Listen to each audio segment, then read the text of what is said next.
Have you ever looked at a patch of weeds and seen anything more than a mess? What if I told you that beneath the chaos of crabgrass and dandelions, there's a secret language waiting to be read?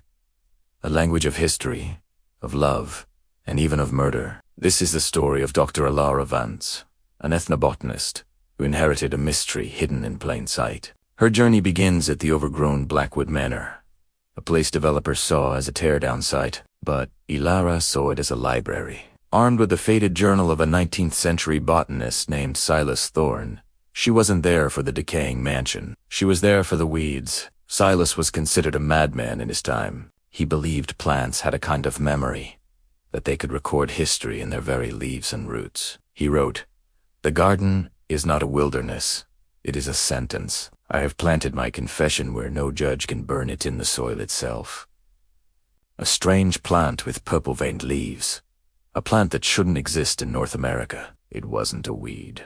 It was a bookmark." Over the next few weeks, Elara mapped the garden, not by its layout, but by how the plants interacted. She discovered the garden was designed like a human nervous system. A path of silver-tongued nettle, a plant historically used to induce truth-speaking, led to the center. But these nettles leaned away from the morning sun. Silas's journal explained why. Beside them, he had planted arsenic lilies. The lilies had absorbed poison from the soil, and the nettles recoiled from it, pointing to a dark secret. Silas wrote that his love, Eleanor, didn't die of natural causes. She was murdered, and the plants were his silent witnesses. At the heart of the garden stood a grieving willow. Silas's journal called it a hydro-recorder, claiming water holds memory. He wrote that he had buried canisters beneath its roots, using ground-penetrating radar.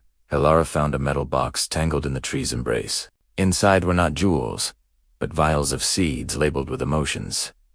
Regret, rage. Elara's own great-great-grandmother, Elara Vance, was an environmental whistleblower, poisoned for exposing a local mill dumping mercury. Silas, her secret lover, had spent his life creating a botanical testament to her bravery and a cure he developed too late. When Elara planted the seed labeled hope, it sprouted into a bioluminescent flower she named Silas's star. It produced a compound capable of repairing heavy metal damage to the nervous system. Silas had hidden a medical miracle in the weeds, waiting for someone to learn how to listen. Today, Blackwood Manor is a protected research station. Elara decoded the garden's language. She learned that near the gate, Silas had engineered common forget-me-nots, so that when the wind blows, a song passed down through Elara's own family. So next time you see a field of weeds, look closer. You might not just see a garden. You might hear a story.